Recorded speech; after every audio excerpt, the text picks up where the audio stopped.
Thousands of Muslim faithful trooped out to Murtala Square for the Eid prayers, marking the end of the holy month of Ramadan. It's a 30-day period in which all Muslims undergo spiritual cleansing. They were joined by senior government officials as the prayers were led by the Khalifa, Sanusi. Kaduna State has been a soft target for terrorists and other criminals who kill and abduct innocent citizens. The governor, while congratulating Muslims on the completion of the fast, prayed for an end to the sad situation.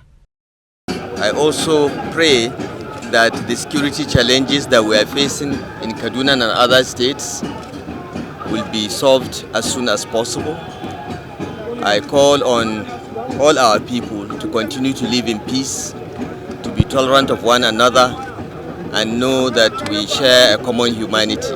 This insecurity that is bedeviling the whole country, including Kaduna State, we are praying that God will bring it to an end. And to ensure citizens in the state enjoy a peaceful Salah celebration, the Kaduna police deployed more troops to flashpoints in the state. High-powered drones were also deployed to beef up surveillance, especially along the Kaduna-Abuja highway. The military is providing backup for us, and the intelligence services, they are all over the place. Our inner city patrols ongoing presently. Physical police presence all over our major towns and villages to ensure that the Salah celebrations is each free in Kaduna State. More and more groups are drumming up support for the actualization of the presidential ambition of the former governor of Lagos State, Bola Tinubu. This latest support is coming from Tinubu Hope Nigeria Vanguard, a group made up of professionals in different fields. They converge here in Akure to mobilize support for the APC national leader, who they say has what it takes to transform Nigeria. The capacity and the capability to turn the table around. The leader of the group, Bode Famosha, insisted that Tinubu has the courage and competence to manage the country's resources and return it to a productive economy. Bola Tinubu to chest out and say, I can do it, means that he can really be the president of the Federal Republic of Nigeria and bring about the real sustainable development that we want. We are together because we want a genuine renaissance for Nigeria. We want a rebirth for Nigeria. We want a paradigm shift in the system. Other members of the group emphasized that Tinubu's pedigree is enough to convince anyone that he is capable of transforming the country. We all see something in him that is unique.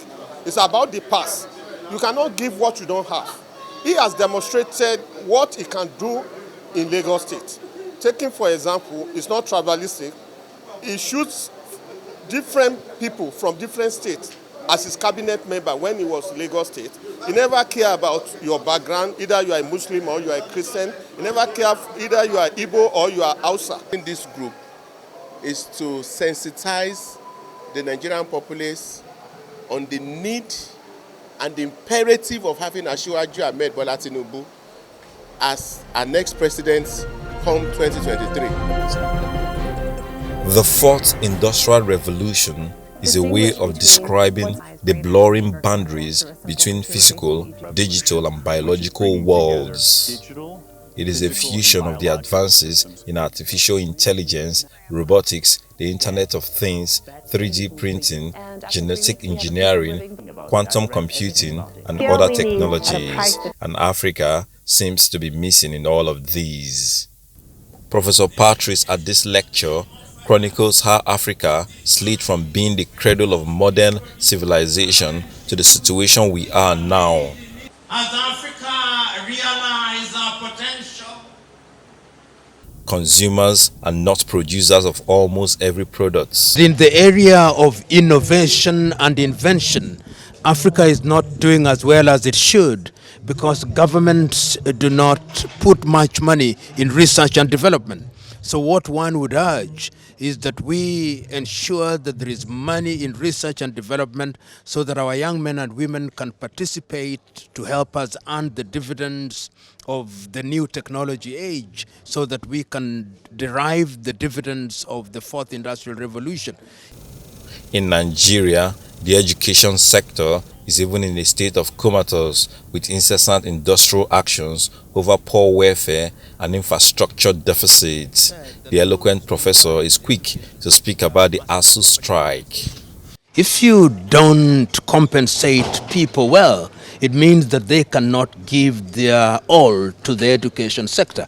It is true that African economies are suffering, but the people will always ask, if you have money to invest in politics, why don't you have money to invest in education?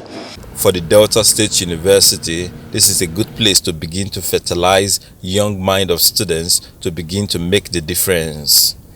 And these young minds we are training here, they are our hope. We are imparting knowledge, but they are going to change the narrative for us.